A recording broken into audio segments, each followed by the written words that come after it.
નિગ્રંથ શબ્દ શાસ્ત્રોમાં જે પ્રતિપાદન કરવામાં આવેલ છે,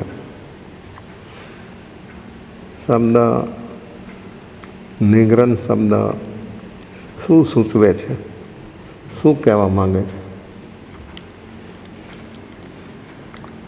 જેને દ્રવ્ય ને ભાવ બંને ગ્રંથિઓ જેની ખુલી ગઈ છે એ નિગ્રંથ છે. દ્રવ્ય ગ્રંથિમાં બાહ્ય 9 પ્રકારનો પરિગ્રહ એ દ્રવ્ય ગ્રંથિ છે, જેનાથી સાધક મુક્ત બને. કોઈ પણ પ્રકારના પરિગ્રહમાં એનું એટેચમેન્ટ ન હોવું જોઈએ. ખેત વસ્તુ હિરણ સુવર્ણ ધન ધાન દુપ્પત ચોપત કુવઈ, આ 9 પ્રકારનો બાહ્ય પરિગ્રહ. ભીતર પરિગ્રહ છે 14 પ્રકારનો. બાહ્ય પરિગ્રહ છોડે અને ભીતરનો પરિગ્રહ ન છૂટે તો જીવનું મુક્તિ ન થાય. મુક્તિમાં રૂકાવટ છે ભાવ પરિગ્રહ. ભાવ પરિગ્રહમાં ક્રોધને કોઈ પરિગ્રહ સમજી શકે છે?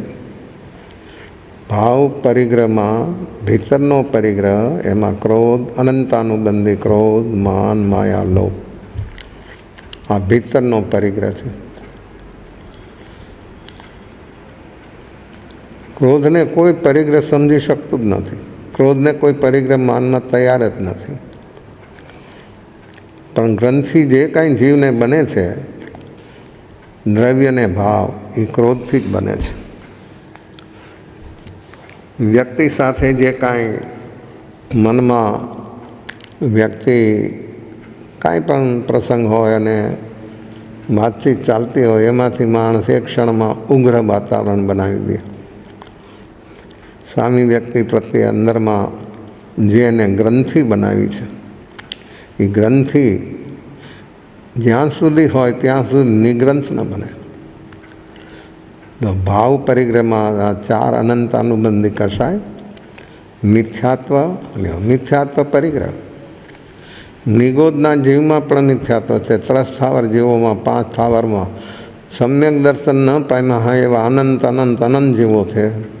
એનામાં આ મિથ્યાત્વની ગ્રંથિ, એના કષાયો અંદરમાં ખચાખચ ભરેલા છે. આ 5 ને 9 છે મોહની કર્મની પ્રકૃતિ. હાસ્ય, રતિ, રતિ, ભય, શોક, દુગંધતા, ત્રિવેદ, પુરુષ વેદ, નપુંસક વેદ, આ 9. 9 ને 5 14. આ 14 પ્રકારનો પરિગ્રહ ભીતરનો છે. એ છૂટે ત્યારે નિગ્રંથ બનાય. આનાથી નિગ્રંથ, કોઈ પ્રકારની ગ્રંથિ નહીં. દ્રવ્ય ને ભાવ બધી ગ્રંથિઓથી જેવો મુક્ત થઈ ગયા, અનાથથી કેમ બન્યા? એની પાસે કાંઈ નહીં હતું. આપણી વ્યાખ્યા એવી છે અનાથની કે જેની પાસે કાંઈ ન હોય, ખાવા પીવાનું, રહેવાનું, કપડાનું સાધન કાંઈ ન હોય, એ અનાથ છે. અનાથ આશ્રમમાં જે રહેતા હોય એ બધા અનાથ. તો શું કરોડોપતિ, અરબોપતિ બધા સનાથ છે? એ વધારે અનાથ છે. આનાથી કેવી એની અવસ્થા હતી? યૌવન, રૂપ, સંપત્તિ. પિતા પાસે અરબો ખરબોની સંપત્તિ હતી. લાખો કરોડોની નહીં, અરબો ખરબોની. રાજ્યને જરૂર હોય તો સોનામોરની બોરીઓ ભરી ભરીને રાજ્યને આપે. આવી સંપત્તિ હોવા છતાં જો માણસ શારીરિક રીતે અસ્વસ્થ બને છે, બીમાર થાય છે, ત્યારે આ બહારની આવી સંપત્તિ આપણા સ્વજન, પરિજન, ડૉક્ટરો, વૈદો, હકીમો, ડૉક્ટરો, વૈદો એ બધા પ્રયોગ કરે છે, મિટાવી શકતા નથી. દર્દને મિટાવી શકવાની આ દુનિયામાં કોઈની શક્તિ જ નથી. એનું કારણ જ્યાં સુધી ખતમ ન થાય ત્યાં સુધી દર્દ મટતું નથી. અસાતા વેદની કર્મ વ્યક્તિની પાસે જ્યાં સુધી બેલેન્સમાં હોય ત્યાં સુધી અસાતા વેદની કર્મ મીટે નહીં. કારણ મીટી જાય તો કાર્ય થઈ જાય. અસાતા વેદની કર્મ ખતમ થાય તો અવ્યાબાદ સુખ, જે સુખ જગતમાં ક્યાંય નથી, કોઈની પાસે નથી, એવું સુખ વેદની કર્મ જેનું ખતમ થાય, ખતમ કરી શકે એને એવું સુખ મળે. એવું સુખ એની પાસે છે. સુખ આત્મામાં છે. સુખ ગુણ આત્માનો છે અને આત્મા એનો માલિક છે. તો આનાથી કોઈ પ્રકારની ગ્રંથિ ન હોય તેને કહેવાય નિગ્રંથ. તો આનાથી નિગ્રંથ યૌવન રૂપ બધું એની પાસે હતું, સંપત્તિ હતી, બીમારી આવી. બીમારી તો કોઈ પણ ના આવે. બચ્ચાથી બુઢા સુધી બાળક જન્મે ને બ્લડ કેન્સર લઈને જન્મે છે. આ વેદની કર્મની તાકાત કેવી છે અને દરેક વ્યક્તિમાં, દરેક જીવમાં આ કર્મ છુપાયેલું પડ્યું છે. કઈ ક્વોલિટીનું છે, કેવું છે એ કોઈને ખબર નથી, ડૉક્ટરને ખબર નથી. તો એનાથી નિગ્રંથ, આનાથી એવું દર્દ એનું આવ્યું, કોઈ નિદાન નહીં. દવા જેમ જેમ એની ચાલી એમ એમ દર્દ વધવા માંડ્યું. મા બાપ, પત્ની રાત દિવસ એની પાસે બેસી રહે અને રોવે. જો માણસ બહારથી કાંઈ નથી કરી શકતો, સ્વજન પરિજન ગમે એવી આપણી લાગણી હોય, આંખમાંથી આંસુ જાય, ખાવા પીવાનું છોડી દે, પણ એનું દર્દ કોઈ ન લઈ શકે, એનું દર્દ કોઈ ન મિટાવી શકે. આ કેવું કાયદો છે અને કેવું આ એક કાયદો બધાને એક સરખો લાગુ પડે, પછી એમાં કોઈને લાગવગ ન લાગે. કોઈ કાંઈ કરી ન શકે, બહારથી વિચારી શકે. બધું છૂટી ગયું, નીંદ પણ છૂટી ગઈ, ખાવું પીવું છૂટી ગયું. શરીર તો અન્ન પાણીથી પોસાય છે, એટલે શરીરને ન મળે એટલે શરીર તો સુકાવા મળે. જેમ પૌધો હોય અને એને પાણી ન મળે તો સુકાવા મળે, એમાં શરીર પણ એક પૌધો છે, એને ખાવા પીવાનું ન મળે એટલે એ સુકાવા મળે, સુકાઈ જાય, ખલાસ થઈ જાય. 6 મહિના દર્દ ચાલ્યું, શરીર હડ્ડી હડ્ડી થઈ ગયું. પિતાએ ઘોષણા કરી કે મારા પુત્રનું દર્દ કોઈ મિટાવી દે તો એ માગે એટલી સંપત્તિ હું એને આપું. બહુ બહુ મોટા મોટા વૈદો આવી ગયા તો પણ એનું દર્દ ન મીટ્યું તો ન જ મીટ્યું. પણ એક દિવસે સાંજના સમયે, અને આનાથી પોતે પોતાને અનાથ માની લીધા હતા, એને સમજી લીધું હતું અને નક્કી થઈ ગયું હતું કે આ ઘરમાં કોઈ મારું નથી. આ બધા પ્રયત્ન કરે છે પણ કોઈના પ્રયત્નો આ દર્દને મિટાવવામાં કોઈ સક્રિય, કામ તો બધું સક્રિય હતું પણ કોઈ મિટાવવા સમર્થ નહોતું. નક્કી કર્યું પોતે, જો આ સંકલ્પ બળ, અકોન્શિયસ મનનો સંકલ્પ બળ કોઈ પણ વ્યક્તિ કરે અને એવો હોય કે એ ફરે નહીં, એ બદલે નહીં. કોન્શિયસ મનનો કરેલો સંકલ્પ થોડી વારમાં બદલી જાય. જેમ ફેન ફરતો હોય એ તો એ ધીમી ગતિથી ફરે, પણ જ્યારે મન આપણું છે એની ગતિ કેટલી છે.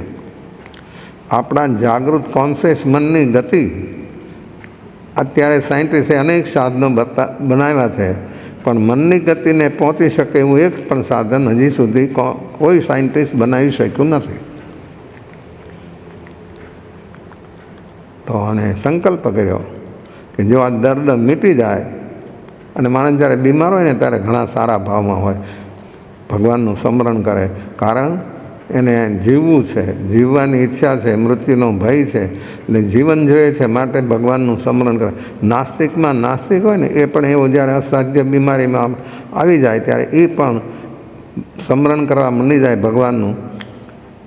ભગવાન નથી, કર્મ નથી, ધર્મ નથી, પુણ્ય પાપ નથી, એવો માણસ પણ આવી જ્યારે ઘટના ઘટે છે ત્યારે એ પણ પરમાત્માનું સ્મરણ કરવા લાગી જાય છે. કારણ જીવવું છે, જીવન પ્રિય છે, સુખ પ્રિય છે, દુઃખ કોઈને પ્રિય નથી. કોઈ પણ માણસ મરવા ચાહતું જ નથી. બધાને જીવવું છે અને બધાને સુખ જોઈએ છે. તો અને સંકલ્પ કર્યો કે હું જો સ્વસ્થ બની જાઉં તો ભગવાન મહાવીરનો હું શિષ્ય બની જાઉં. સંકલ્પ કર્યો, સૂઈ ગયા. એક નીંદે સવાર થઈ ગઈ. દર્દ સમાપ્ત થઈ ગયું, દર્દ બધું સમાઈ ગયું, શાંત થઈ ગયું. ઉઠીને મા બાપ પાસે જાય છે, પ્રણામ કરે છે. મા બાપ ખુશ થઈ જાય છે, એટલા ખુશ થઈ જાય છે કે અને નાનથીને કહે છે કે અમે આ બધું તારા માટે કર્યું, કે આપ બધાનો ઉપકાર, આભાર. પણ આ જે દર્દ મીટ્યું છે એ સંકલ્પ બળથી મીટ્યું છે. અને રજા આપી દો, મને આજ્ઞા આપી દો કે મારે ભગવાન મહાવીર પાસે એમના શિષ્ય બનવું છે. મા બાપનો એકનો એક દીકરો, અરબો ખરબોની સંપત્તિ, મા બાપ રોવે છે. પણ આ કે આપને જે સેવા કરી અને આપે જે બધું કામ કર્યું મારા માટે, એ બધા માટે હું બહુ બહુ આભારી છું. પણ હું હવે અહીંયા રહી શકું એમ નથી. ભગવાનના શિષ્ય જ થવું છે અને મારે સમસ્ત દુઃખોના કારણો મિટાવવા છે. દુઃખ છે, દુઃખના કારણ છે, એના ઉપાય છે અને એની મુક્તિ છે.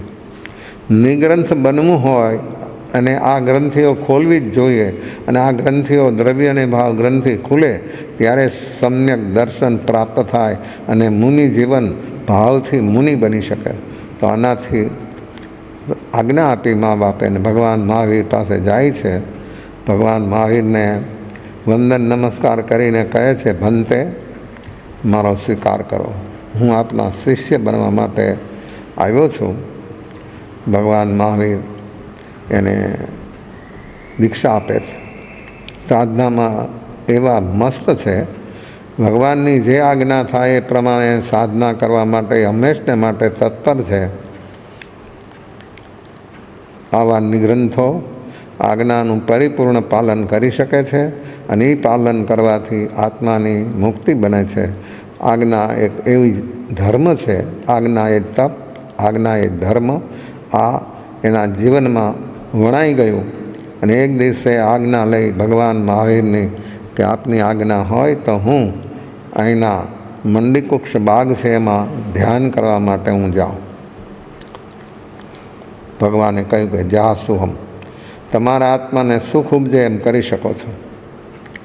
જાય છે. સાંજનો સમય છે. એક લત્તા મંડપ નીચે રાતભરનું ધ્યાન. સાધકનું કેવું હોય છે, પહેલે પોરે સ્વાધ્યાય, બીજે પોરે ધ્યાન, ત્રીજે પોરે ગોત્રીને, ચોથે પોરે વિહાર આદિ જે પ્રવૃત્તિ મુનિ જીવનની હોય, આવી સમાચારી અધ્યયનની અંદરમાં આવી વાત તો ભગવાન મહાવીરે બતાવી છે. તો જાય છે. એક સરસ લત્તા મંડપ નીચે ધ્યાનસ્થ બેસે છે. રાતભરનું ધ્યાન, એટલું સુંદર વાતાવરણ. એ મંડીકુક્ષ બાગમાં મગધપતિ સૈનિક સમ્રાટ વોકિંગ કરવા માટે આવે છે. સવારનું વોકિંગ ચાલે છે. ચાલતા ચાલતા મુનિને જોવે છે. યુવાન, એટલું સુંદર શરીર છે કે કામદેવને ભૂલાવી દે. સૈનિક એનું રૂપ જોઈ અને ચક્કર ખાઈ ગયો. ચાલવાનું બંધ કરી મુનિ સામે જઈને કહે છે કે આપ કોણ છો? તો મુનિ તો ધ્યાનસ્થ છે, જવાબ મળતો નથી, ઊભે છે સામે. સૂર્ય ઉદય થાય છે. મુનિના મુખારવિંદ ઉપર સૂર્યના કિરણો, અને એ કિરણો આવતા ઓર એને રૂપની અંદરમાં, સૌંદર્યતામાં ઓર વધારો થયો. આંખ ખોલી, સામે સૈનિક મુનિ ધર્મ શું છે, મુનિ કોણ કહેવાય, શું કહેવાય, કાંઈ એને ખબર નથી. પૂછે છે કે આપ કોણ છો? તો મુનિ બોલે છે કે હું અનાથ છું. પોતે જ પોતાનું નામ અનાથ રાખી દીધું. જેને કોઈ ન હોય એ જ અનાથ છે એવું નથી. અનાથ દરેક વ્યક્તિ જ્યાં સુધી સમ્યક દર્શન બોધિ ન પ્રાપ્ત થાય ત્યાં સુધી બધા અનાથ જ છે. સનાથ બનવું હોય તો સમ્યક દર્શન પ્રાપ્ત થાય, એ સાધક સનાથ બની શકે. ગ્રંથિ ખુલી ગઈ. સમ્યક દર્શન ત્યારે જ થાય કે આ દ્રવ્ય ભાવ ગ્રંથિ ખુલે, ત્યારે જીવને સમ્યક દર્શન બોધિ પ્રાપ્ત થાય અને આત્મા અભિભૂત બની જાય. ત્યારે એ વ્યક્તિ મુક્તિનો અધિકારી બની જાય. તો કે અનાથ? તો કે હા, હું અનાથ છું. તો કે ચાલો મારી સાથે, આપની બધી જ વ્યવસ્થા થઈ જશે. મુનિ મુસ્કરાય છે અને કહે છે કે તું પણ અનાથ છો. આ શબ્દ સાંભળતા શેરને આમ ઇલેક્ટ્રિક શોર્ટ લાગે, શોર્ટ લાગ્યો. હું અનાથ? આ મુનિને ખબર નથી હું કોણ છું. પોતાની ખબર આપે છે. આપ લોકો પણ કંઈ મુસાફરીમાં હો, ટ્રેનમાં, પ્લેનમાં, ગમે ત્યાં, તો એકબીજાની સાથે આપ પહેચાન કરો છો, એકબીજાના કાર્ડ આપો છો અને અમારા ઘરે જરૂર આવજો. ત્યારે આ મુનિને પહેચાન આપે છે પોતાની, કે અમારી પાસે આટલા હજારો હાથી છે, લાખો અશ્વ છે, આવું પાયદળ છે, મગધ અને અંગદેશનો હું માલિક છું, સૈનિક સમ્રાટ. મુનિ ઓર મુસ્કરાય છે અને કહે છે તું અનાથ, તું જા, મારે કોઈ તારી જરૂરત નથી. આ કેવી ખુમારી છે! જ્યારે જીવનમાં ઉપલબ્ધિ થાય ત્યારે ખુમારી સહજ આવી જાય છે, કોઈ પણ નિમિત્તોથી. આ કેવું અનુકૂળ નિમિત્ત છે, એનાથી પણ એ વ્યક્તિ હલી નહીં. અને આપણી સામે એક નાનું એવું નિમિત્ત આવે શબ્દનું, તો આપણે આગ બબૂલા બની જઈએ છીએ. આપણી વર્તમાન અવસ્થા કેવી વિષમ બની જાય છે. આનાથી નિગ્રંથ. હું અનાથ? આવું બધું બોલવા છતાં કે આ અનાથ? તો કે તમે અનાથ, હું અનાથ, તો જગતમાં સનાથ કોણ? મુનિ વ્યાખ્યા આપે છે અનાથ અને સનાથની. જેને સમ્યક દર્શન પ્રાપ્ત થયું હોય તે બધા સનાથ છે, અને જેને સમ્યક દર્શન પ્રાપ્ત ન થયું હોય તે બધા અનાથ છે. આ કોઈ દી સાંભળ્યું નથી. એવો સ્થિર થઈ ગયો રાજા ઊભો છે મુનિની સામે, અને મુનિનું યૌવન, એનું રૂપ, એનું સૌંદર્ય 16 કળાએ ખીલ્યું છે. શરીરનું સૌંદર્ય તો યુવાન હોય ત્યારે રહી શકે, જેવો બુઢાપા તરફ પ્રયાણ થાય એટલે શરીરનું સૌંદર્ય બધું કરમાઈ જાય, અને માણસ જ્યારે બુઢો થઈ જાય ત્યારે એનું શરીર કેવું બની જાય છે, ઉંમરાનીમાં કેવું હોય, બુઢાપામાં કેવું બની જાય શરીર. આ અનાથ સનાથ. આ શરીર ક્ષણભંગુર છે. શરીર હું નથી, શરીર મારું નથી, શરીર મારું બની શકતું નથી.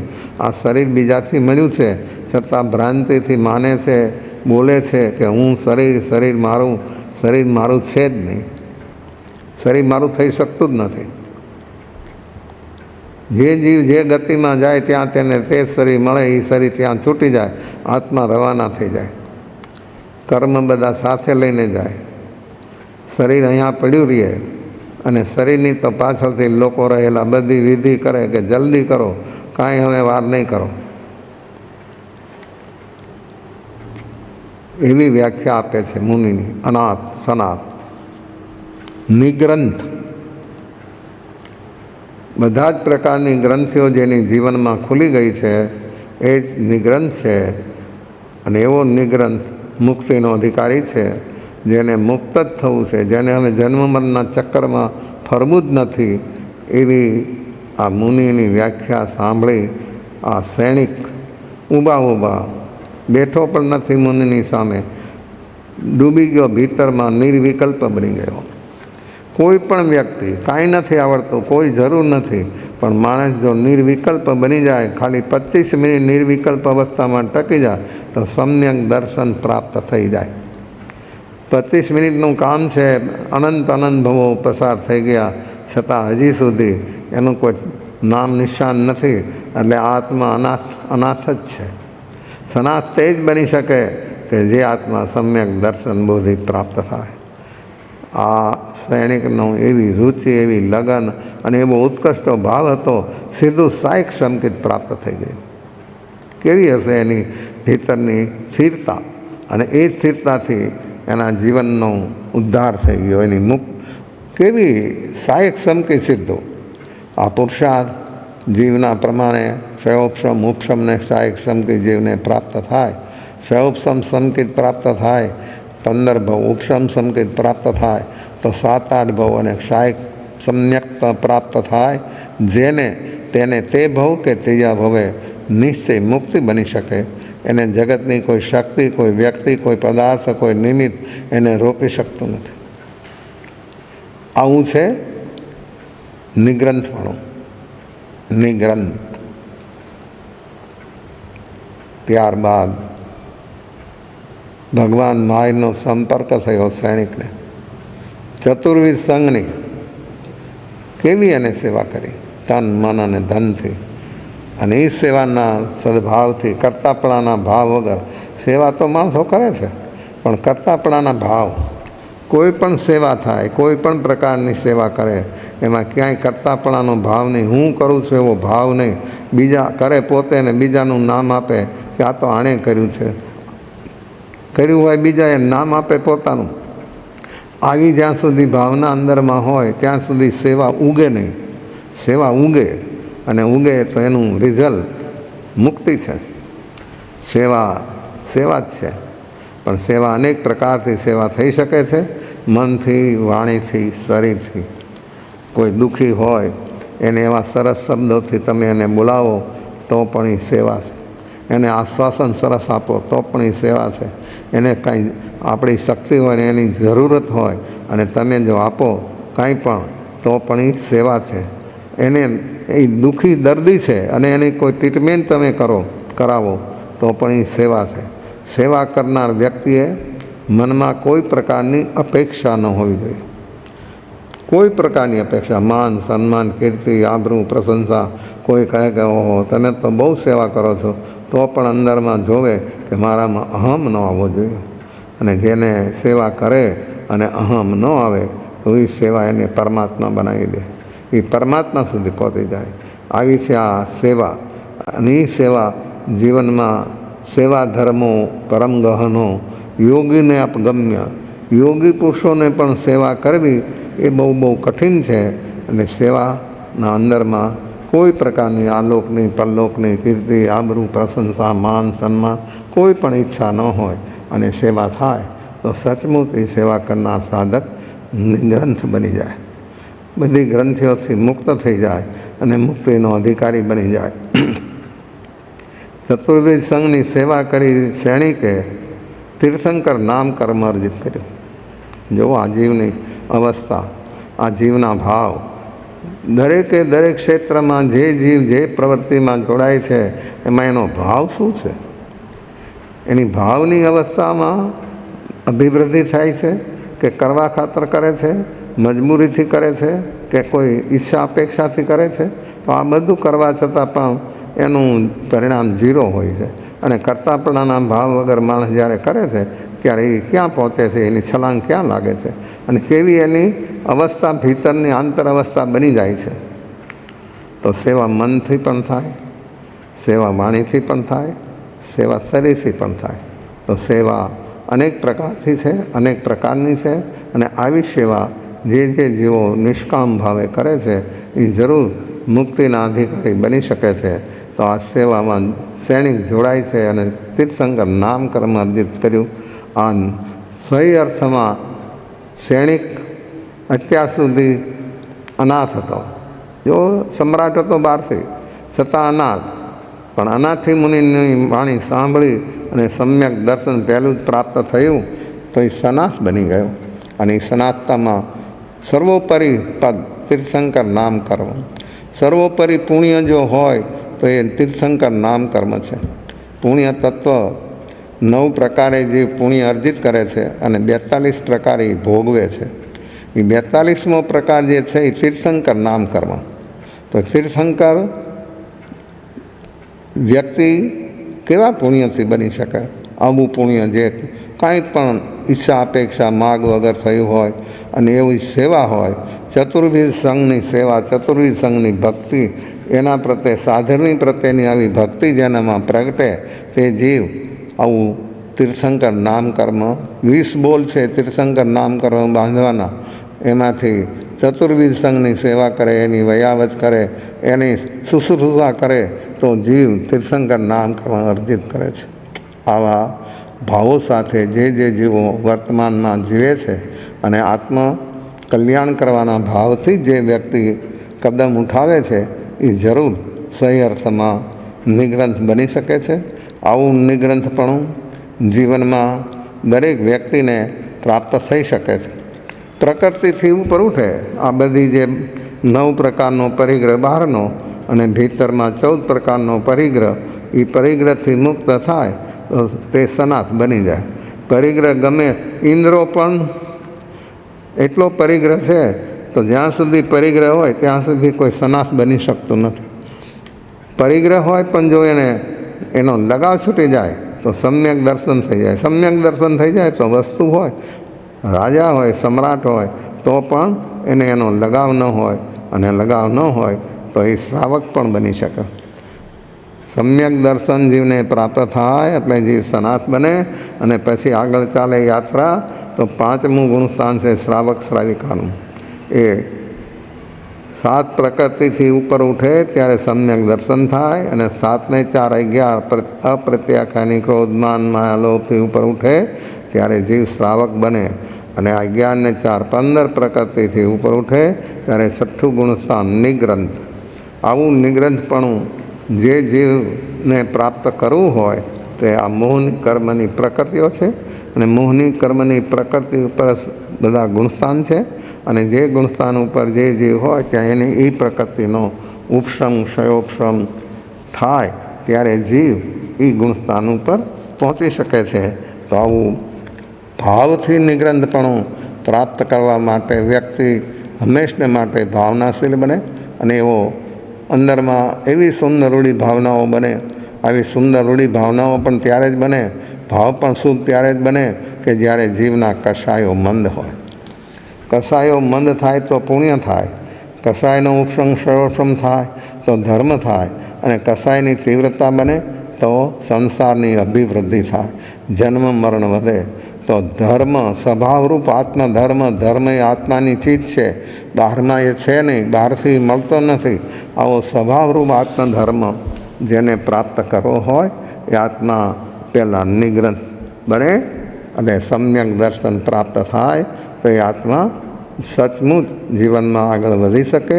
તો એ નિગ્રંથપણાની અંદરમાં દરેક જીવો અહિંસા, સત્ય, અસ્તેય, બ્રહ્મચર્ય, અપરિગ્રહ આ 5 સાવકના અણુવ્રત છે, સાધુના મહાવ્રતો છે. આવી સાધનામાં એ જોડાય છે ત્યારે સહજતાથી આવા નિયમોની ઘટના જીવનમાં ઘટે છે. આ નિયમો લે એ ઉધાર નથી, એનું વચન ન લાગવું જોઈએ, કોઈ થોપી દે તો ન ચાલે. પોતાની વર્તમાનમાં વિશુદ્ધ ભાવના જેટલી બનતી જાય એટલે અંશે ભીતરમાં કષાયોનો ઉપશમ ક્ષયોપશમ થાય ત્યારે વ્રત બહારથી સહજ આવી જાય. અને વ્રત નિયમ જીવ જ્યારે સહી અર્થમાં એનું કષાયોના ઉપશમ ક્ષયોપશમથી જ પ્રાપ્ત થાય છે. સાવકથી મુક્તિ સુધી, મુક્તિ નિર્વાણ સુધી જીવ પહોંચે છે કર્મના ક્ષયથી. તો નિર્વાણ સુધી પહોંચવા માટેની આ સાધના છે નિગ્રંથ. જે આવી સાધના કરે છે નિગ્રંથ મુનિઓ તે જરૂર નિર્વાણ પદના અધિકારી બની શકે છે. તો આપણે આપણા વર્તમાન જીવનમાં એવું નિગ્રંથપણું, બોધિ, સમ્યક દર્શન પ્રાપ્ત કરવા માટે દરેકે આત્મદર્શન કરે, હું કોણ છું એની ઓળખાણ કરે. આ શરીરને કપડાં જેમ અલગ છે એમ જ આત્માને શરીર એટલા જ અલગ છે. શરીર અહીં પડ્યું રહે છે, આયુષ્ય શરીરનું છે, આત્મા તો અમર છે એમ આપણે બોલીએ છીએ. પણ એનો અનુભવ કરવો હોય તો વર્તમાનમાં આવા કષાયોના ઉપશમ ક્ષયોપશમથી વ્યક્તિની આવી સુંદરમાં સુંદર ભાવનાઓ બને છે. અને એ ભાવનાઓ જીવને મુક્તગામી બનાવે છે. આવી વર્તમાન આપણી અવસ્થા એને આપણે નિહાળીએ, એનો આપણે અનુભવ કરવા માટે સત્સંગ, સમરણ, સતત સત્સંગથી જીવનો બદલાવ થાય છે. સત્સંગ બહુ જરૂરી છે. જે અનાથી મુનિનો સત્સંગ શેણેકને થયો તો કેવો બદલાવ થઈ ગયો.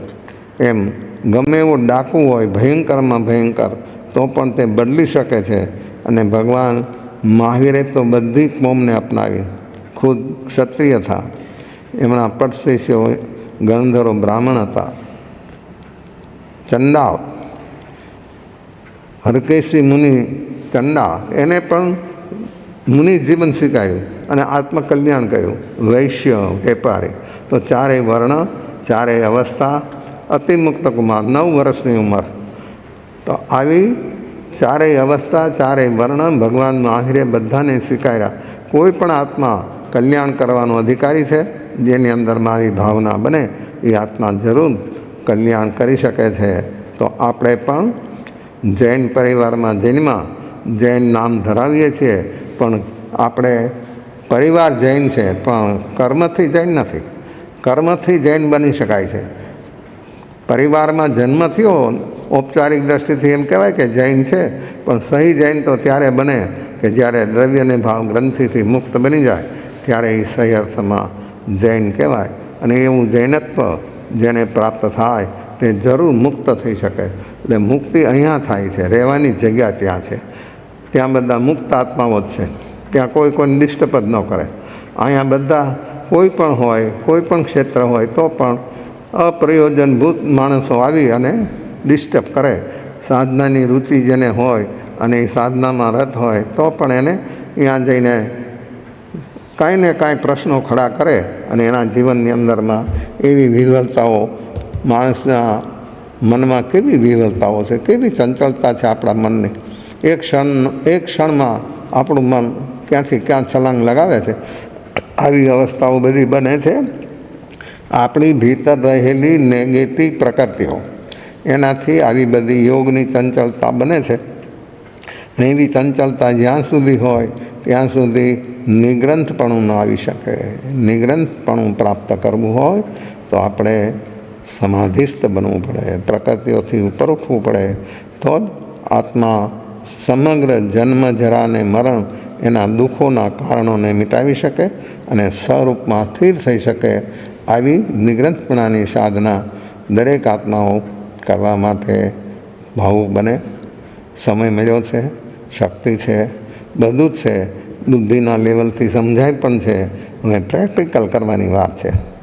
અને જે જેવો પ્રેક્ટિકલ કરી શકે છે એ જરૂર આગળ વધી શકે છે અને એનું આત્માનું મંગલ, કલ્યાણ અને શ્રેય થઈ શકે છે.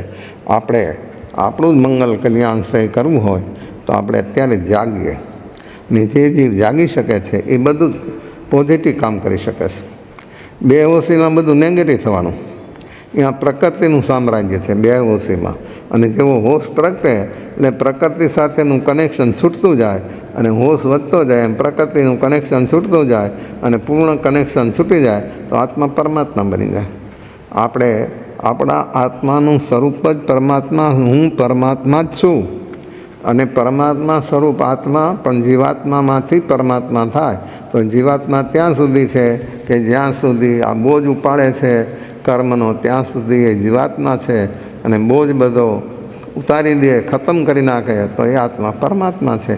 તો આપણે આપણો આત્મા પરમાત્મા સ્વરૂપ છે, એને આપણે અનુભવવો હોય તો એ નિગ્રંથપણાથી અનુભવ થાય છે. અને એ આ નિગ્રંથ એકવાર પૂર્ણ પરમાત્મા પદને પ્રાપ્ત કરે છે.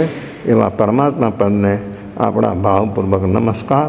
અને દરેક આત્માઓ પરમાત્મા સ્વરૂપ જ છે એવી પરમાત્મા સ્વરૂપની આરાધના કરે અને જલ્દીમાં જલ્દી સનાથ બની જાય એવી સુમંગલ ભાવના, સુમંગલ કામના, વિશેષ ભાવભેદ અવસરે.